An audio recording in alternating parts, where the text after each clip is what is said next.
Hare Krishna. Hare Krishna. Okay, 1 second. I hope you are all doing good and keeping well in this critical conditions, staying at home.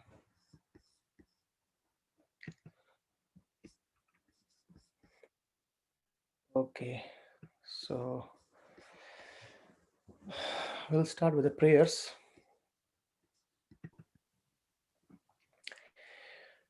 Om Namo Bhagavate Vasudevaya. Om Namo Bhagavate Vasudevaya. Om Namo Bhagavate Vasudevaya. Narayanam Namaskrityam Naram Chaiva Narottamam Devim Saraswatim Vyasam Tato Jayamudirayet.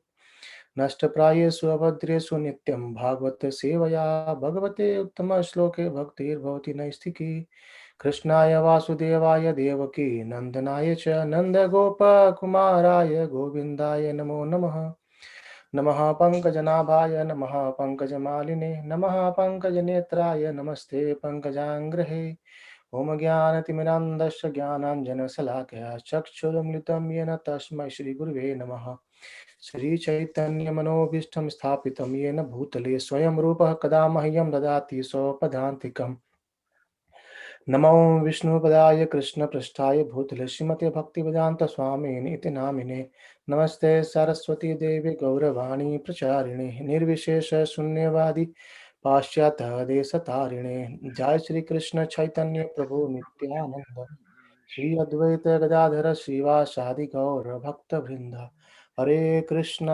Krishna Krishna Hare Hare Hare Ram Ram Ram Hare Hare. Hare Krishna everyone and welcome you all on our ongoing discussion of Srimad Bhagavatam.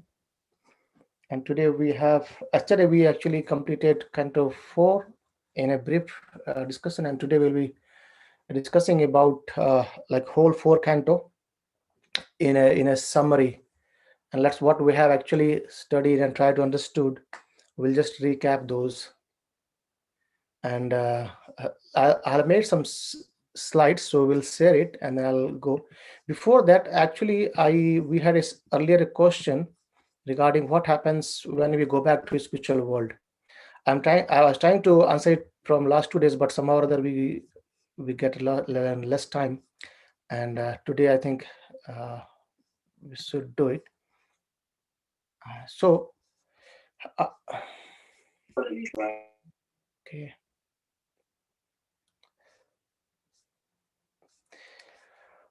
Yes, so there are just a couple of verses where I'll read it and confirm that once we go back to spiritual world, there is no chance of coming back here. So Krishna says in chapter 8, text 16, that A Brahma Bhuvana Loko Punavartuna Arjuna Mamopetitu Konteya Punarjamana Vidyati. It means from the highest planet or the heavenly planet from Brahma Loka till the lowest planet, everyone is bound to be in the birth and death cycle. But Krishna says, Mamopetitu Konteya, the one who comes back to my Punarjanmana Vidyati, there is no more birth for him. And then he states the same thing again in chapter 15. Here says, Na tad bhasate suryo na sasanko na pavaka yad gatva na nivartante tad dhamam paramam mamam. Means there is no need of any electricity, fire, or moonlight or sunlight. That na tad bhasate surya, there is no need of sunlight, moonlight, and electricity or fire. What happens? Yad gatva na nivartante. When you go there, we don't have to come back again. Where? Tad dhamam padmamam, that abode, the spiritual world. When we go back, we won't come back again to this material world. And the same Krishna explains in chapter 4, text 9. There he says, Janma karma chamedyevyam evam yo veti tattvataha tvekta deham punarjanmaneti mamesu arjuna. So once someone gives up his, once you understand the transcendental nature of appearance and activities of Lord, upon leaving this body, he doesn't take birth again in this material world. However, he attains his eternal abode.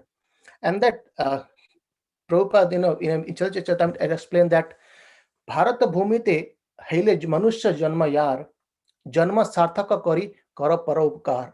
Means those who are actually born in the Bharat Bhumi, or especially in India, and we should make our own life sarthaka, or make our own life successful, as well as do paropkar, also do the work or service for benefit of all others, right?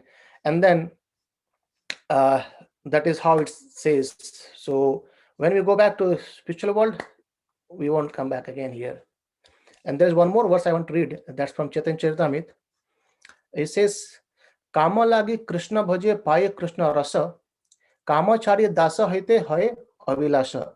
When someone engages in Krishna's devotional service for satisfaction of the senses and instead acquire a taste for serving Krishna, he gives up his material desires and willingly offers himself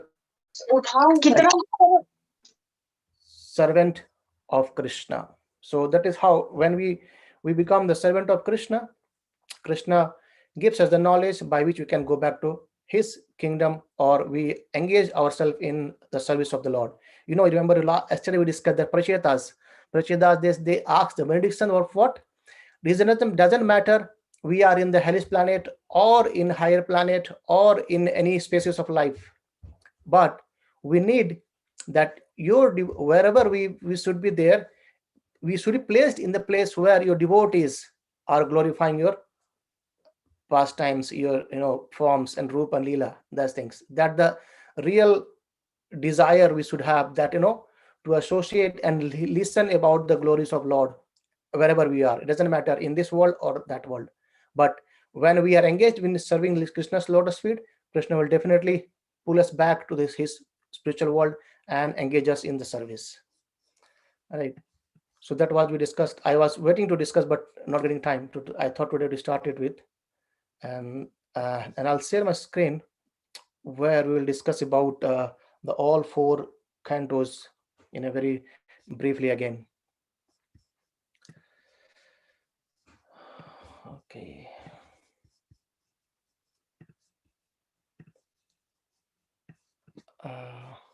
Oh, sorry, where it is.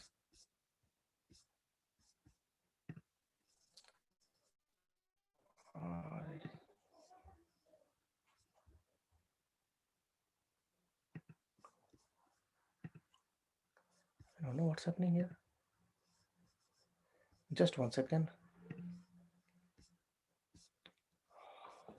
There is a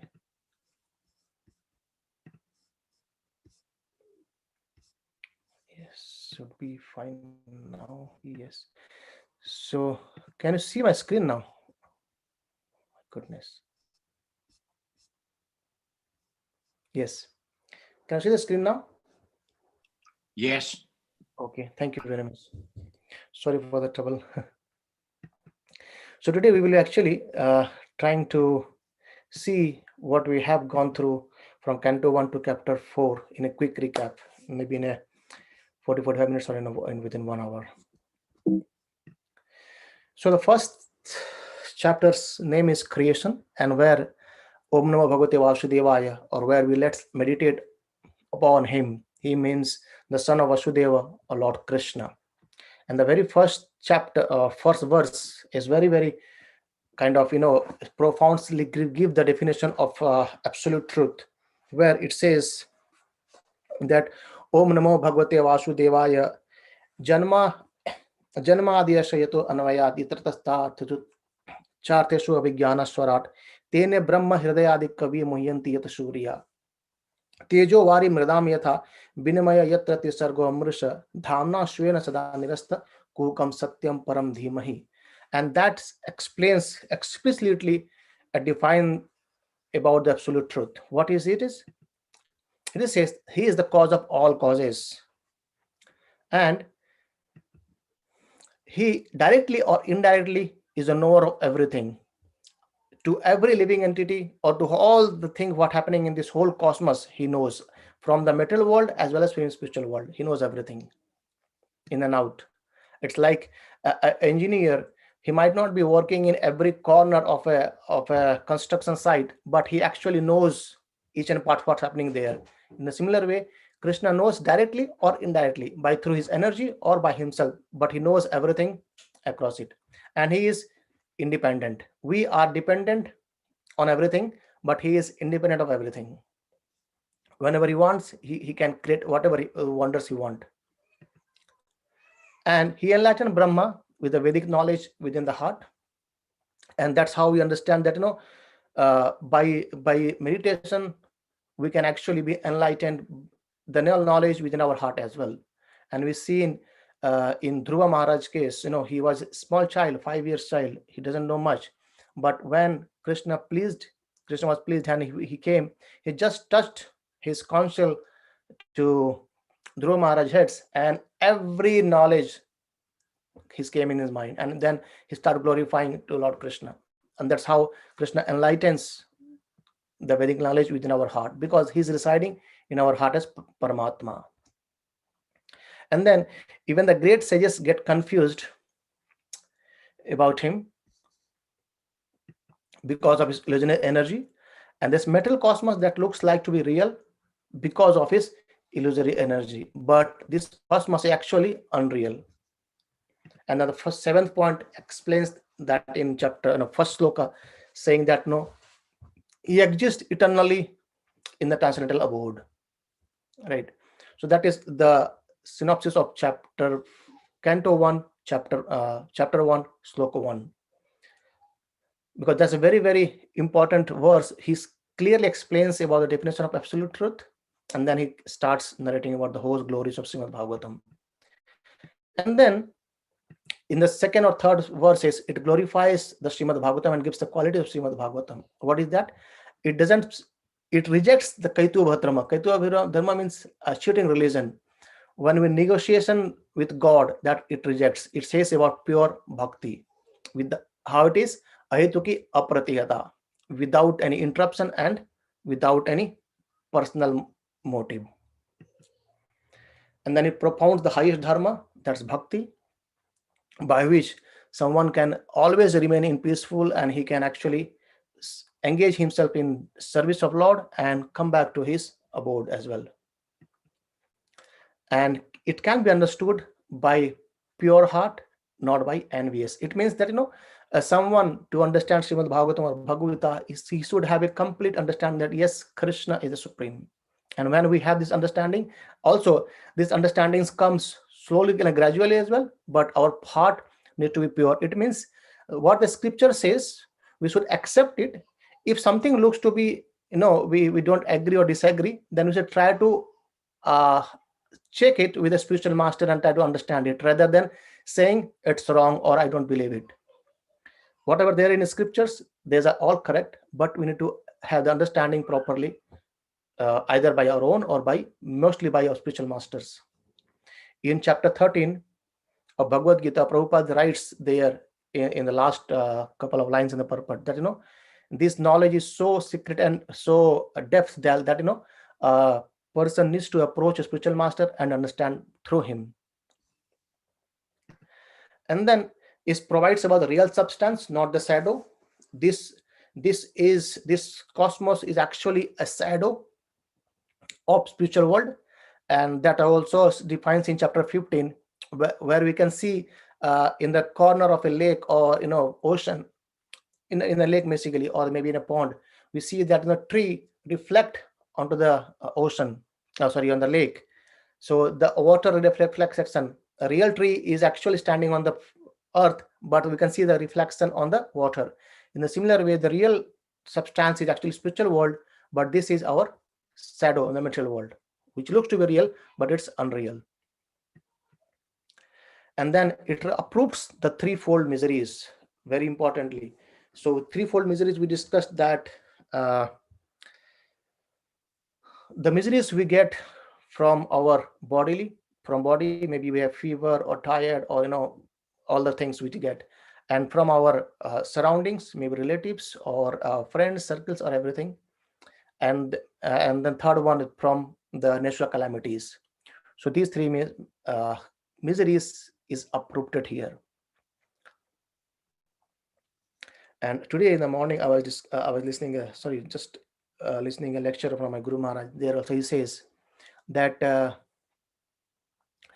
in newspaper we see that there are so many news just comes, but news comes means like the person is actually trying to have so many questions. Okay, a businessman says, asking a question that how can I increase my business.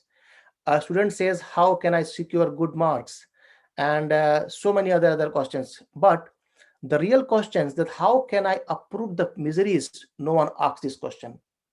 And that is how Srimad Bhagavatam gives, that by surrendering to Lord Krishna we can approve these all three miseries, because these three miseries is exist in this material world, but when we go back to spiritual world there is no more miseries. But no one unfortunately asks these questions to himself. And then it's written by Srila Vyasadeva, which is again incarnation of Krishna. And if as it propounds the highest dharma, then there is no need of any other scriptures. If you understand Srimad Bhagavatam completely, then we have a good understanding of spirituality, and we can actually elevate ourselves for that. And then when we render or read Srimad Bhagavatam, Krishna manifests within our heart without any delay. Right. And it was spoken by Srila Shukdev Goswami, which we are hearing. Actually, we are hearing a narration of Srimad Bhagavatam happened between Naimisharanya and Sutta Goswami, and who is narrating a story being spoken by Shukdev Goswami to Parikshit Maharaj. So these are the very first three slokas of Canto 1, and then we'll continue on that more on that. And then there were 6 questions. Does anyone remember what the questions were? What Naimisharanya asked to Sonakrisi? Any one or 2, 3?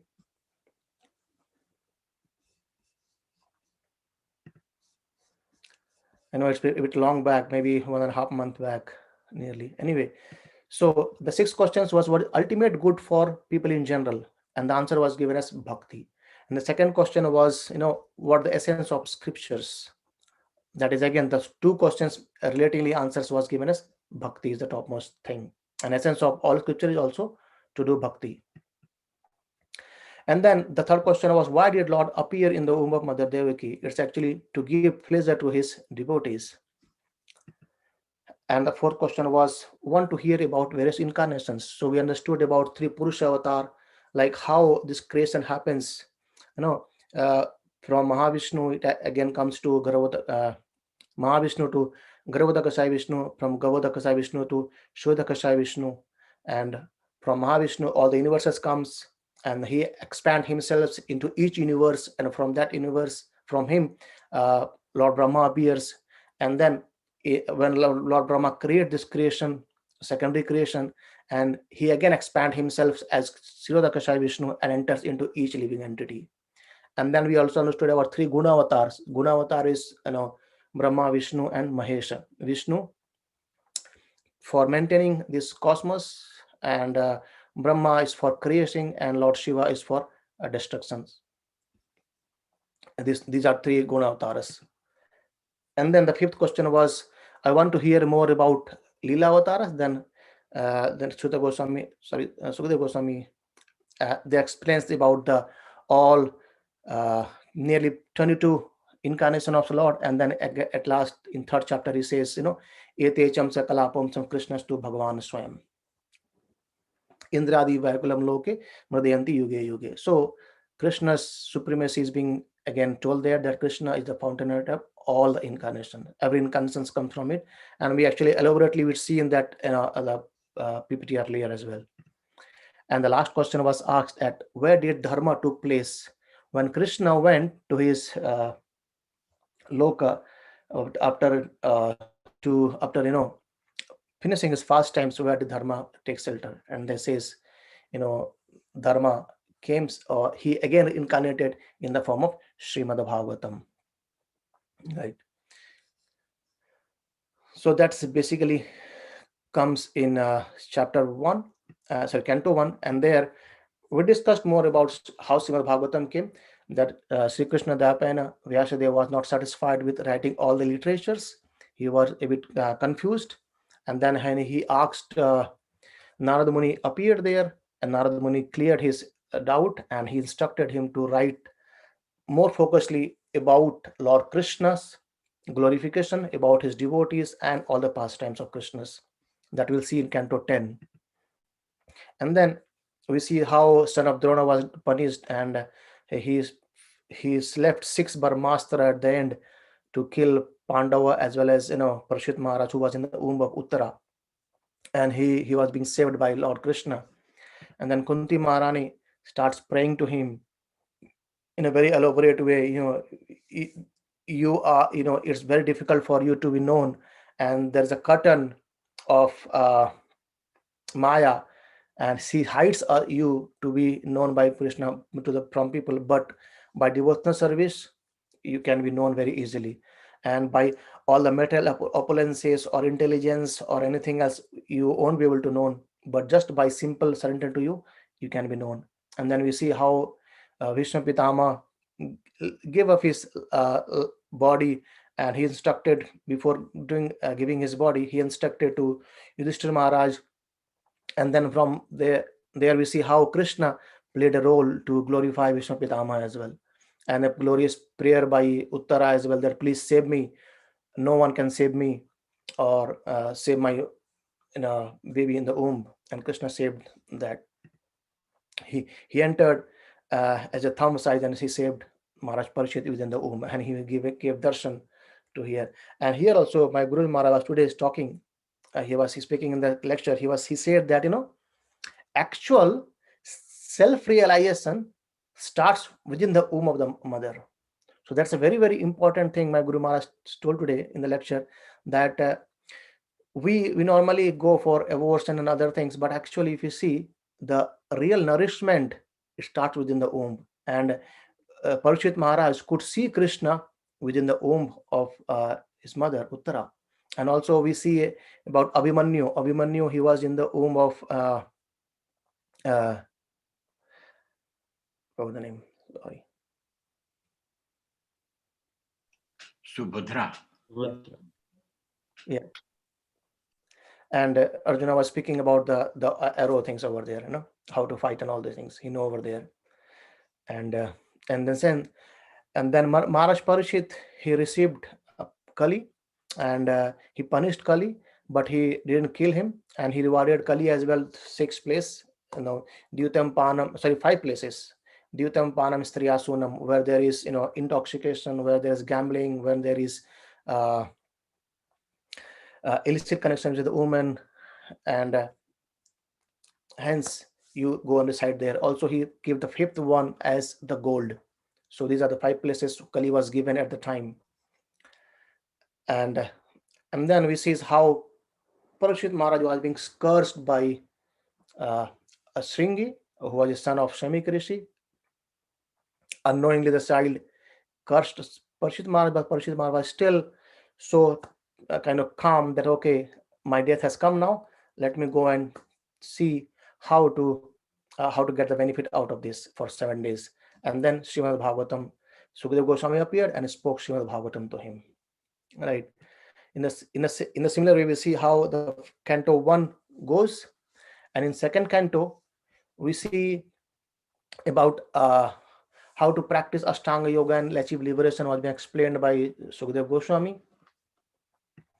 And then he says that in Ashtanga Yoga also we need to meditate on Lord's supreme form at the end. And then we discussed elaborately about creation, what are all the ingredients as being manifested by the Purusha avatars. And it's like vegetables, someone bringing vegetables to the home, and maybe housewife says starting cooking the vegetables. In a similar way, first Purusha avatar Mahavishnu provides all the things, and then it again goes for Brahmaji to combine all the materials and create this universe. And then we discussed about also Lila avatars, about all the things in a very, very, very, very small narrations over there, that where Krishna comes to do his pastimes. And then we hear about the discussion between Narada Muni and Lord Brahma, where Narada Muni says, I don't know whom you are meditating on, but For me, it looks like you have all created everything. So whom are you meditating? Then Lord Brahma says, the ignorant person says me as Lord, but actually the Lord is Supreme Krishna. And then he gives Chaturshloki Bhagavatam, and then he says Narada Muni to elaborate or expand this knowledge to whomsoever to whole world. And then Narada Muni, just with association, with a fraction of association, he makes the devotees right. And then it was said that Krishna Bhakti is the topmost spiritual path by which we can actually always be happy, and by rendering service to the Supreme Lord. And then there were 10 divisions of Srimad Bhagavatam as spoken, that Sarga Visarga Sthanam Poshanam, Manuvantar Ishanu Katha, Manuvantar, uh, Mukti, Nirodha, and Ashraya. That creation, sub-creation, place, protection, and creative impetus, then signs of Lord, or signs of God, then taking shelter where it goes. After the 10 divisions of Srimad Bhagavatam, he explains in Canto 2, we enter to Canto 3, where we discussed a lot about how Maitreya Muni asks that Parishit Maharaj asked about the discussion between the Maitreya Muni, where did he go?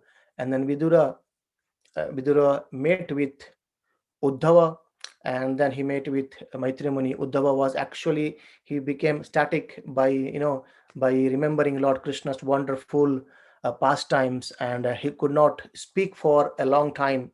And as soon as he regains his senses, he said, he was lamenting that Krishna has left me alone and went. But he said, Krishna has some desire, and then it wasn't fulfilled by Uddhava.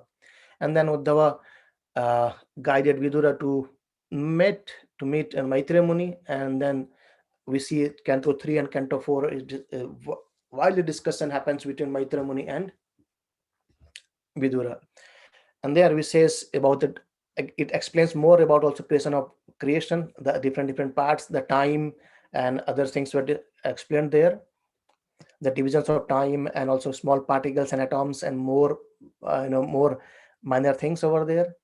And then how Lord Brahma create, like from Brahma the Kumaras come, and then Shiva from his head came, and then the other from Adharma, and everything came from there. And then he at the end even see that rishis, 10 rishis, and then the Manu was the last, who was Krishna, Brahma instructed him to actually increase the population. And then Manu has 5 children, 3 daughter and 2 son, Dehuti, Akuti, and Prashuti. And we see how Dehuti was given to Kadama Muni.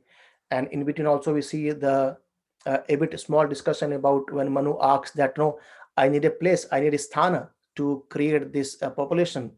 So we see a brief discussion about how Baradev actually he lifted the earth from the Garbhodaka ocean. And also we understood about that Diti being with Kashyapa Muni, the time was not good, but she was agitated to have her fulfill her sex desire. And the 2 sons were in the womb. That comes later in 7th canto, also we'll discuss there. And then from Kandana Muni and Dehuti, we see how Kandana Muni was so much satisfied, or much glorified from Dehuti service, and then they enjoyed for many years. And after that, by the boon of Lord Brahma, by the boon of Lord Krishna himself to Kandana Muni, Kapilidev appeared. And as Brahma is told to Dehuti earlier that your son Kapil Dev will be giving instructions, and Kapil Dev starts giving instructions to Mother Dehuti, that he actually, Kapil Dev gives the Sankhya philosophy, or the knowledge of all the in an analogical way, but at the end he explains that ultimate thing is to do bhakti of Lord Krishna.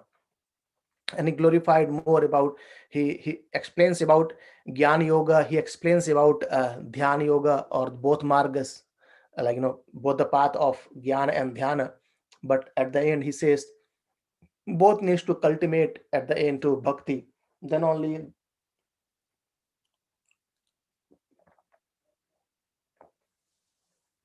the real purpose is, otherwise it's no use, right? And then, as discussed, he says there was a devotional service to the Lord is the topmost. And then he says the persons who are very for devotional service, who are those who are too attached to sense gratification. When we Because when we are too attached to sense gratifications, the Maya, it plays the roles and it doesn't allow us to uh, take a path of spirituality over there. It's because and because where we are engaged in sense gratification, we are doing either pious activity or sinful activity. And then when we do this pious activity or sinful activity, we acquire the results, and that result may be a pious result or sin. And to enjoy it or to suffer it, we have to be in this body again and again. And that's why we have all uh, planetary systems. If you want to have more pious results or karma, you go higher to enjoy it, and you have less, then you go to Hellish planet. We'll discuss about Hellish planet more in coming in Canto 5. Even all the things are there, that each activities is related to somehow or the other to the Hellish planet as well.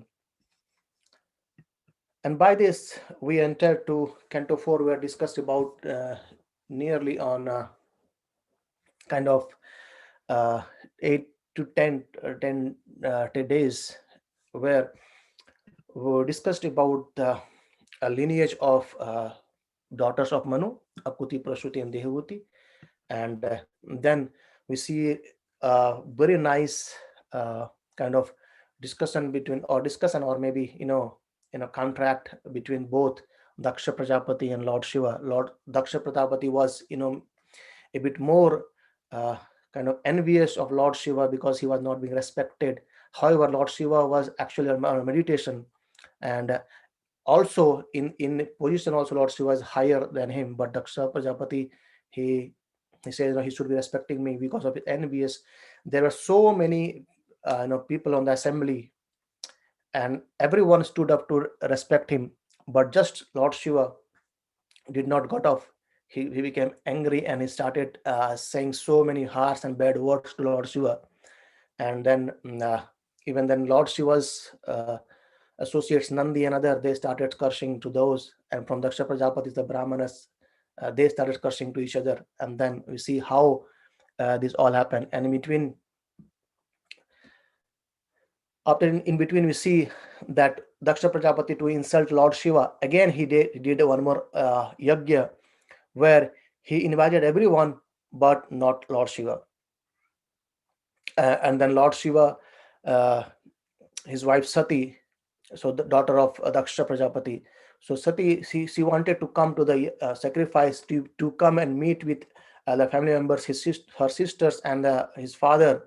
uh, but somehow the Lord Shiva tries to says, you do not have to go there, because we are not invited. And if we are not invited intentionally, then we should not be going there. But Mother Sati, she just wanted to have, she rejected Lord Shiva's talks and advices, and she just wanted to go and meet her sisters and all family members. But when she went there, she could see that it was a very cold kind of welcome to her, and even there was no place for Lord Shiva, even there was no share for Lord Shiva. And by that, she got very angry, and she gave up her body. However, she was meditating on Lord Shiva. When she gave up her body, she took another birth as Mother Parvati, the daughter of Himalaya. And then again, by the instruction of Narada Muni, she worshipped Mother Amba, and from there, actually, she gained again Lord Shiva. Lord Shiva married to Parvati again. And then after that, we see about the description of Adharma. And the from back of Brahma, the Adharma, the son of him. From there, we see about all bluffing, cheating, anger, envy, and death, fear, hell, the harsh word, and other things are actually the incarnations, or maybe lineage of adharma. And then we see about the Dhruva Maharaj, a very, very exalted devotee of Lord. One of the son of Manu was Uttanpad, and Uttanpad's he had two wives, Suruchi and Suniti, and from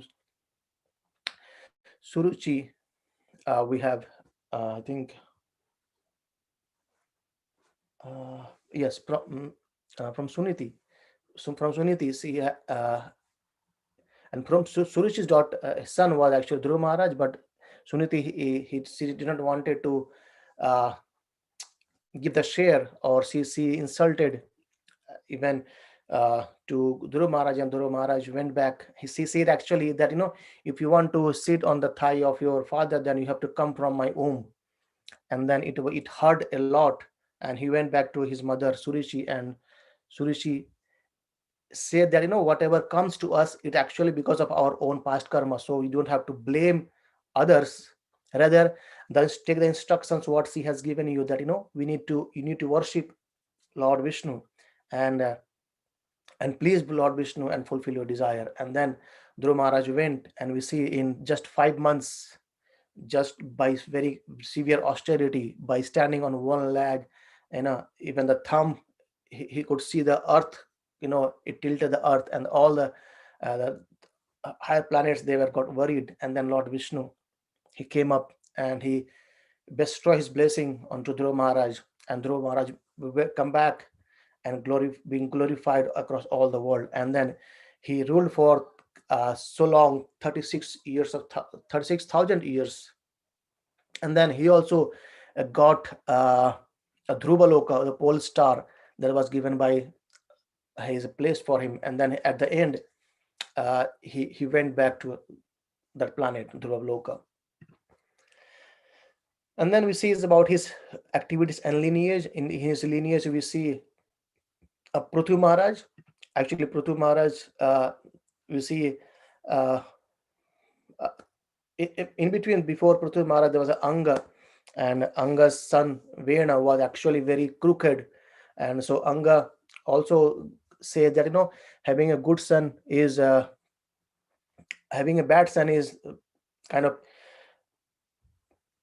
what to say, having a bad son is better than not having a son, because he just make all the things worse. And then again, he thought, okay, having a bad son is again good, because by that I can become unattached and to the family affairs. And then he went for sacrifices. And then after that, Vena was being killed by the curse of the Brahmanas. And then by rubbing the arms, we see Prithu Maharaj with Mother Arshi, they arrived. And then Prithu Maharaj was being glorified before even being ruling the world, the kingdom. And then in the lineage of Prithu Maharaj, we see the Prachetas, where we discussed about Prachetas, the 10 sons, kind of 10 son of Prachin Bahari, or Barishit college, or we got from Satadruti. And the 10 sons were called as Prachetas. They went for sacrifice, they went for austerity when they have been asked to take care of the kingdom or to go for the family life. And while going back for the austerity, they met Lord Shiva. And Lord Shiva, here also we learn a very important learning, that when we have in our heart the pure, or want to know about the something, then Krishna within our heart, he takes on the path where we can actually meet our spiritual masters, or spiritual masters can come along our way to provide the thing. The only thing we need is in our heart to serve Lord. And then Lord Shiva told him that, I know who you are and where are you going, and what the motive of coming here, and you wanted to please Lord Vishnu. And that's why he gave him Rudra Gita. And they chanted the Rudra Gita within the water, within the lake, for 10,000 years. And then they pleased Lord Shiva. By the prayers of Lord Shiva, they pleased Lord Vishnu, and Lord Vishnu came with 8-handed form inside in the lake with his Garuda, and he was told that no, you are best of men because you have acted on the words of your father, also your spiritual masters. Also, you have been keeping very well within your old self, and hence anyone who hears about you or remembers you, the people will get a kind heart, they will become friend. And anyone who reads or sings Rudra Gita to glorify me, I bestow them the good intelligence. And we discussed about the good intelligence means the intelligence by which actually we can go back to Vaikuntha Loka, or we serve Lord Vishnu's Krishna's lotus feet. That's more important. And then in between we see that how uh, Narada Muni came to Prachina Bahari, and he said, you have been engaged in so much, killing of animals in the name of sacrifice. And we see a very nice, elaborately description of Puranjana and Puranjini stories. And Puranjana is the soul, Puranjani being the intelligence, and all the facilities we see are our senses and desires and all the things. And then when he died, he get again a new birth or a female birth, because he was remembering his wife at the time of death. And then he got birth as Vaidharvi. And again, Vaidharvi's husband, the king, when he died, then Agyata friend, or the unknown friend, or the dearest friend of us, which is unknown, he came and he reveals his identity and says, we are actually eternal, but somehow or other we have lost our identity, and we are suffering here. I mean, basically you are suffering here, not I. Here super students suffer. And then he said, you are neither male or nor female. So that's a very uh, and even in the middle story, Krishna, Narada Muni explains about the chariot analogy. The driver, the passenger, and the reins of the horses. The horses are the senses, the reins is the mind, or driver is the intelligence, and the passenger is the soul. And the two tires of the chariot are our sinful and pious activities, and the quivers are our desires and the long. And when the intelligence, or means the driver, doesn't control the reins or the mind, the horses are the senses, they are scattered here and there. At the time, the passenger cannot reach his destination. But when the driver or the intelligence control the reins or the minds, then the senses are in control, and the passengers can actually take to his place or to the destination. And the real destination of us, that is soul, is to go back to the spiritual world and engage ourselves in devotional service, right? And then we see at the end how the Prachetas, they see Lord Vishnu. And then even they were instructed by Narada Muni at the end to perform devotional service.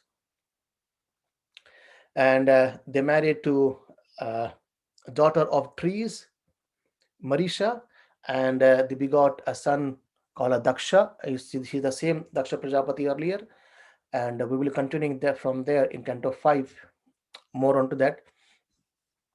And then they went back there. And okay, if we have 10 more minutes, so I made some couple of 2 slides so that we can see some more thing. That is the 9th process of devotional service. And the first process is the called hearing or Sravana. That is the base of everything. So hearing is must, and must, means hearing and chanting. And then second comes is chanting or kirtanam.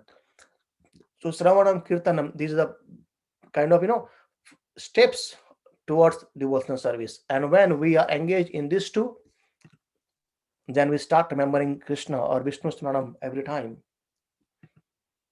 And then we start serving lotus feet of Lord. And then the deities worship, Archanam is the fifth one, and the praying to Lord or Vandanam is the sixth, and executing order as the Dashya, and serving as a friend as Shakya, and complete surrender is Atma Nivedanam. So, from this 9 process, anyone, if we can pick and become, expert in that, we can achieve, our perfection in life. However, the first two is much important on that. That the first two helps us to follow the other sevens.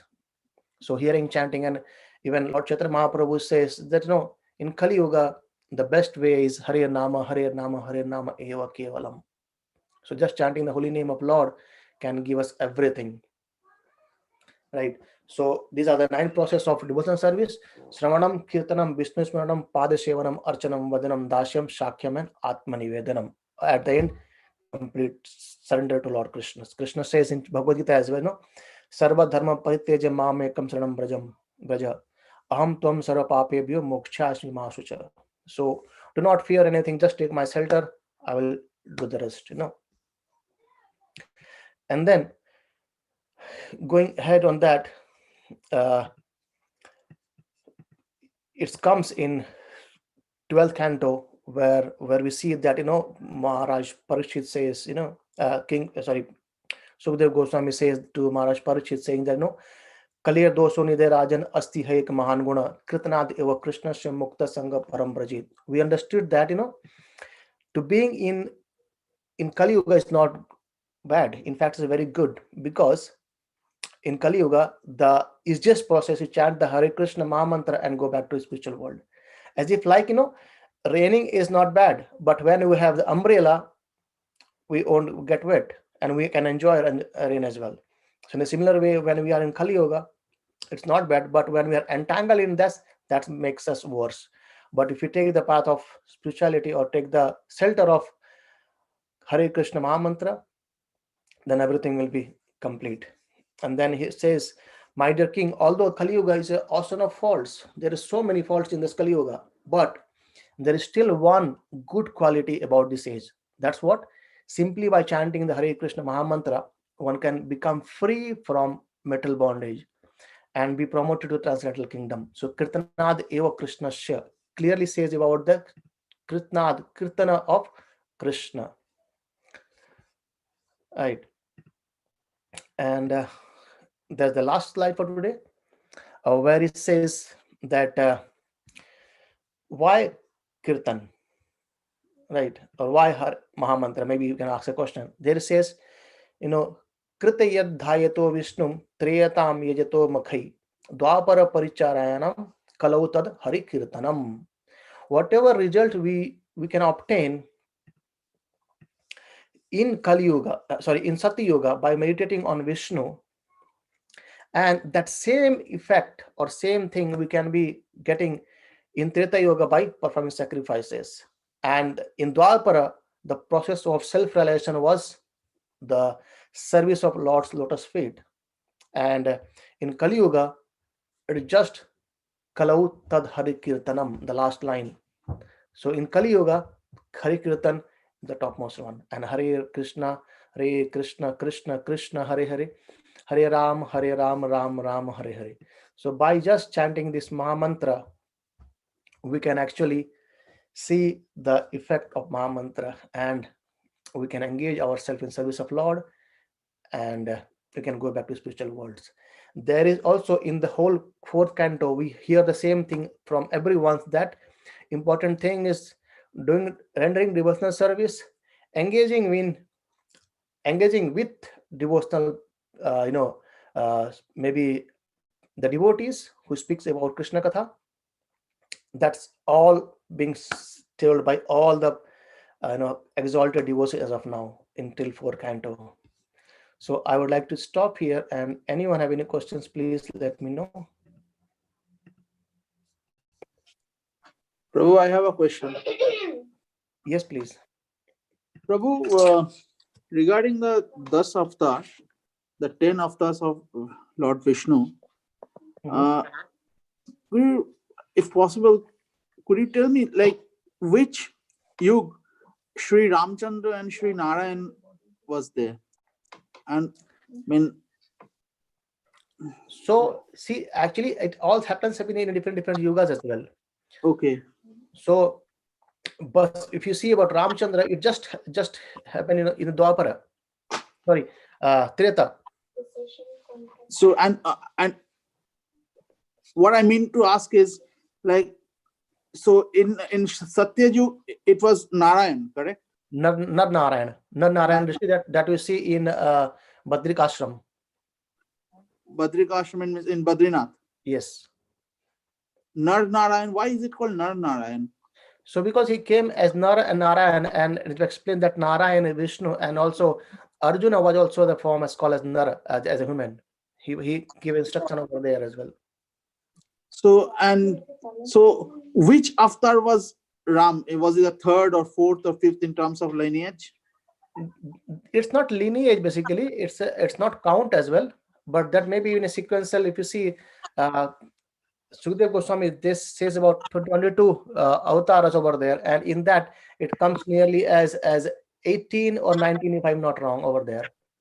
But the incarnations of Lords is unlimited, and it just 22 are being given as a more known to us kind of things. But we only know about 10 avatars, correct? 10 avatar. No, we discussed about 22. Srimad Bhagavatam gives, like, that Chatush Kumar are the incarnations, Narad Muni incarnations, so we don't count them as Chatush Kumar and Narad Muni also as in those things as well. So when we say 10, like, we say about more Matsya, Kurma, and Narsingha Avatar, Balrama, Krishna, Rama, these are, this says, Barha. Right. So that all happens here and there in maybe in Satya Yuga, sometimes in any another millennium also. That Narsingha Avatar has happened not in this millennium, it was previous millennium, in the day of Brahma. It happened before Satya Yuga, Narsingha Avatar. Yeah, yes. So maybe in Satya Yuga or another millennium. Okay. So I think it happens in 6th millennium, I guess so. Okay. So the important point here is, the Srimad Bhagavatam says that, how Krishna has, expanded himself in different things. So again, when we try to understand about this avatars, so avatar means when one descends, right? And there are 3 tattvas. One is called a Vishnu tattva. So all the incarnations of Krishna are called as Vishnu tattva, and another incarnations or maybe incarnation of incarnations, that is are called as Jiva tattva, that we living entity, and in middle one more comes, that is Shiva tattva, Lord Shiva. Okay. So Lord Shiva is neither Jiva or not Vishnu tattva. Here's a very, very kind of extraordinary kind of avatar, very magnanimous as well, Lord Shiva. And Jiva tattva starts with Brahma, and then we all comes in Jiva tattvas. So Jiva tattva, we cannot become Krishna or Shiva in any point of time. However, the person can become Indra, can become Chandra, can become Brahma as well, but no possibility of becoming Krishna or Shiva. And the ones we see about Lord Rama and Narsinghadev, Baradev, they are all Vishnu tattva. They are same, but Krishna appears to do some specific pastimes in different, like, when we say Rama, Lord Rama is not different than Krishna, but still in incarnation of Lord Rama, he exhibited only one quality, that what? One Strivrata, and follow the rules very strictly. Okay. Right. So in Narsingha Avatar, we see how he just came to deliver or please Prahlad Maharaj. So each avatar has, like Barha Avatar, he just came to lift that, but he has everything. He has all the powers as of Krishna as well. But it's like, one way to understand the difference between Krishna and Vishnu or the incarnations, other incarnation is, let's suppose a person, let's imagine yourself, Paulo. So when you are in the office, you are maybe actually very much tie and suited booted, all either you are respecting to your seniors or getting respect from your juniors and all those things, isn't it?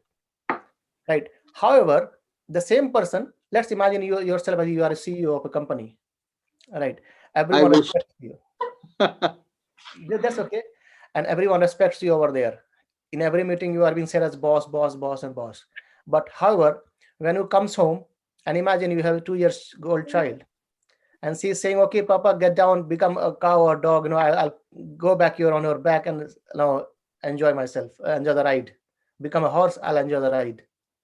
So the same person living in that office is a CEO, is being praised by everyone. But the same person now in home, he's become a horse. So personality is same, but both have different activities. So Okay.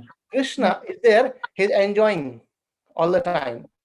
However, when it comes to service, he has taken another form, as in Vishnu, to take care of all this metal cosmos. That's the only difference. Personality is same, the dress is different. In the home, maybe you may be in a short or your lower and other things, t-shirts or whatever you want. But when you are in the office, you have to be in a suited, booted or tie as possible, with your I card and all the things.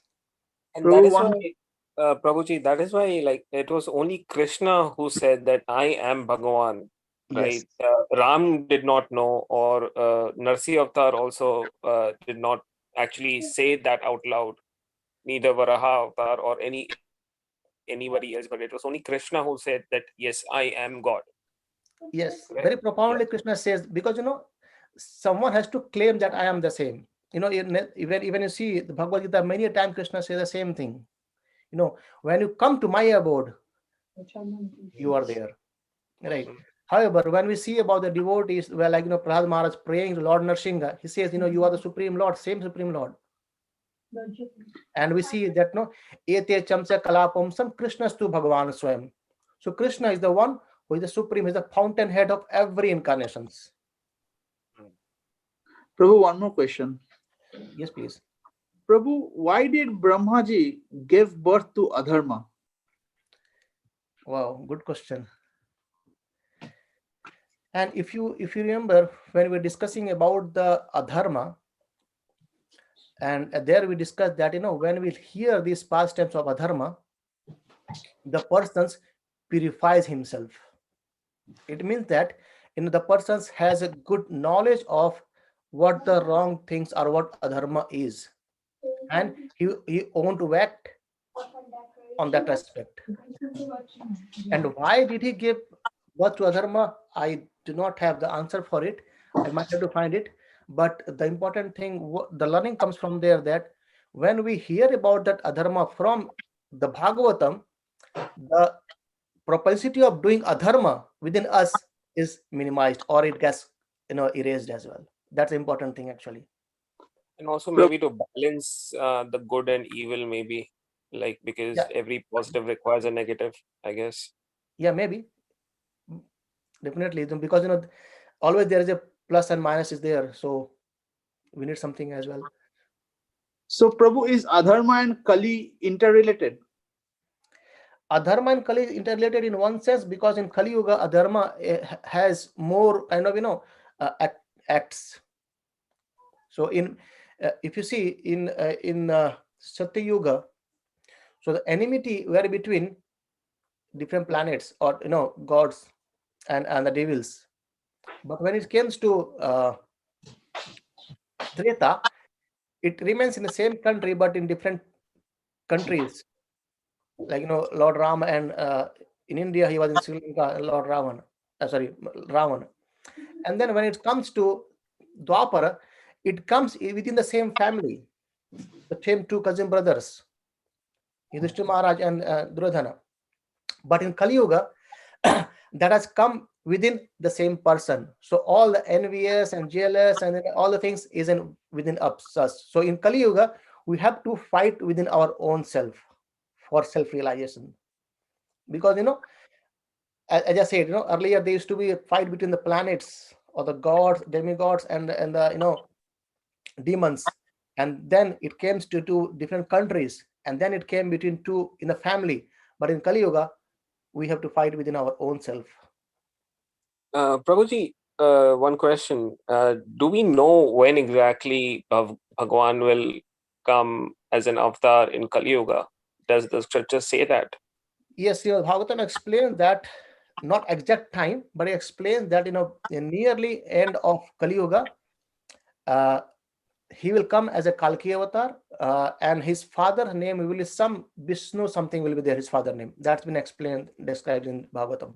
Oh, that means a long time after. Okay. Yes, Not, yes. not So tomorrow. Kali Yuga is 4,32,000 years, and we have nearly covered kind of 5 to 6 years, 1,000 years now. And Oh. Prabhupada, in many of these lectures we have seen here, heard it from many of the devotees, that says maybe just more after 10,000 years, the degradation of the Kali Yuga will become worse. And after 10,000 years, we might not see kind of, the temples or, devotees, or maybe, I don't know, it's going to be worse and worse. And at the end of Kali Yuga, the lifespan is decreasing, and it will decrease to very much, very less. Average time will be nearly of 20 years for a person, and everyone will be kind of, it's horrible. They will be eating their own child's flesh, and all the things will be coming on in this Kali Yuga. So the best is to take shelter of Hari and go back.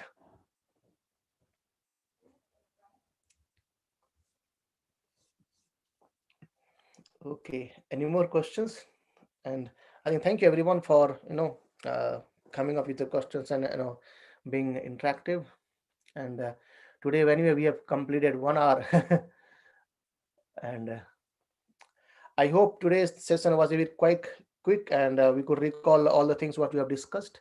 And from Monday we'll continue on Canto 5. And why Monday is basically tomorrow we are going to discuss something other. That is Kartik month is going to start from Saturday. So we'll be discussing about what Kartik month is and what can we do for the best of our, taking a step in the self-realizations, the path of spirituality, and what benefit and a very nice pastimes of Krishna happened in Kartik month. So we'll discuss that tomorrow. Prabhu, you said that you would discuss the pastimes of Lord Jagannath. When will you do that? I remember explicitly, I thought I had to do it this Friday, but as it came as our Kartik month, so I'm postponing it. But at least on the way, don't worry. Okay. Prabhuji, just one last question. With the Bhagavad Gita, is there any way that we need to keep the Bhagavad Gita apart from putting it inside the red cloth? While reading it, do we need to put it, say, on a wooden plank or something? So there are some here and there rules. However, if you have, like, I got one of this plank like this. Yes. So it's not always I can carry with this one, but when I read, I can put that in my table. Maybe the table should be very clean. I can put that in a table and read it. And the most important thing is that we read it, no, not just keep closed in the red cloth. We need to open it and read it. And we need to make sure where we are keeping the Bhagavad Gita, that place is a bit clean. Mm-hmm. That's the only requirement what we, as per our acharya, that important is we read it at least one sloka per day. It's must best. And as I told earlier, there is a plan goes as called as CHAD, CHAD, or chapter a day. So we can just read the translation of one chapter a day. And I'll tell you, it doesn't take more than 15 minutes, except chapter 2 and chapter 18. Every chapter completes within 10 to 12 minutes of if you read all the translations every day. And 18 days, chapter finished, and 19th day, you start again with chapter 1. That's a way where we can know where things are there. And we should try to read at least one purport of Srila Prabhupada on one chapter. That make a huge difference of our understanding of Bhagavad Gita as well.